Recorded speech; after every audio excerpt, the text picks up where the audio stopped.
हाँ जी स्टूडेंट, आज हम जो है ना न्यू फिजिक्स की पेरेंट स्कीम के बारे में देखेंगे। आपकी 9th क्लास की जो न्यू फिजिक्स है उसके जो पेपर आने हैं वो कुछ इस लिहाज से आने हैं। आपका टोटल जो पेपर होगा वो 60 मार्क का होगा और उसकी पेयरिंग ऐसी है। एमसीक्यू 12 नंबर के हैं, शॉर्ट क्वेश्चन के 3 हिस्से हैं, हर हिस्सा 10-10 नंबर का है। लॉन्ग क्वेश्चन के जो है 2 हिस्से हैं और हिस्सा 9 नंबर का है। ठीक है, अब हम इसकी डिटेल देखते हैं। तो आपके जो फिजिक्स के हैं ना वो टोटल 9 चैप्टर है। चैप्टर 1 में से एक एमसीक्यू आएगा, 2 में से एक आएगा, 3 में से 2 आएंगे, 4 में से 2 आएंगे, 5 में से एक, 6 में से 2, 7 में से, 8 में से और 9 चैप्टर में से एक एक एमसीक्यू आएगा। ठीक है, इस तरह की पेरेंट स्कीम बनी है। उसके बाद आपका आ जाता है क्वेश्चन नंबर 2। शॉर्ट क्वेश्चन शुरू हो जाते हैं। जो शॉर्ट क्वेश्चन है वो आपके जो है क्वेश्चन नंबर 2 में 8 होंगे, 8 में से 5 करने होंगे। 8 शॉर्ट क्वेश्चन दिए होंगे और 5 करने होंगे। और जो आपका क्वेश्चन नंबर 2 है ये 3 चैप्टर में से है, 1, 2 और 3। 1 में से 3 शॉर्ट क्वेश्चन है, 2 में से 2 है, 3 में से 3 है। टोटल जो है वो 8 है, 8 में से आपने 5 करने होंगे और हर सवाल 2 नंबर का होगा। टोटल आपके 10 मार्क्स बन जाएंगे। उसके बाद चैप्टर नंबर जो 3 है, क्वेश्चन नंबर जो 3 है उसके भी 8 सवाल होंगे, उसमें से 5 आएंगे और इसमें ना 3 चैप्टर आ रहे हैं, 4, 5, 6।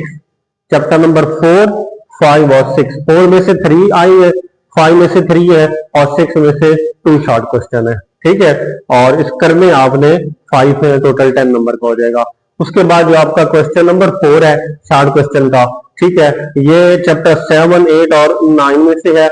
चैप्टर 7 से 3 आ रही है, 8 में से 3 आ रही है, 9 में से 2 शॉर्ट क्वेश्चन आ रहे हैं। यानी टोटल आपके 8 शॉर्ट क्वेश्चन है, करने आपके 5 होंगे। 5 करेंगे तो आपको 10 मार्क्स मिल जाएंगे। यहाँ तक आपका शॉर्ट क्वेश्चन वाला पोर्शन कंप्लीट हो जाता है। उसके बाद लॉन्ग क्वेश्चन है। लॉन्ग क्वेश्चन जो है केमिस्ट्री और बायो की तरह इसके भी 3 है, 3 में से आपने 2 करने हैं, लेकिन जो 2 करने हैं उसके पार्ट दोनों करने हैं।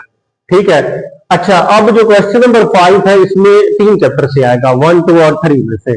ठीक है, अब वो एग्जामिनर की मर्जी है कि वो एक पार्ट 1 से उठाए और दूसरा 2 से उठाए, या 1 से और 3 से उठाए, या 2 से उठाए और 3 से उठाए।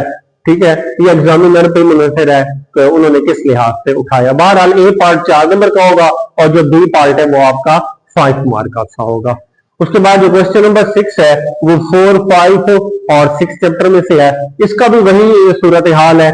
आने तो 2 सवाल है, या 4 में से होगा, या 5 से होगा, या 6 में से होगा, 2 होने हैं बहरहाल।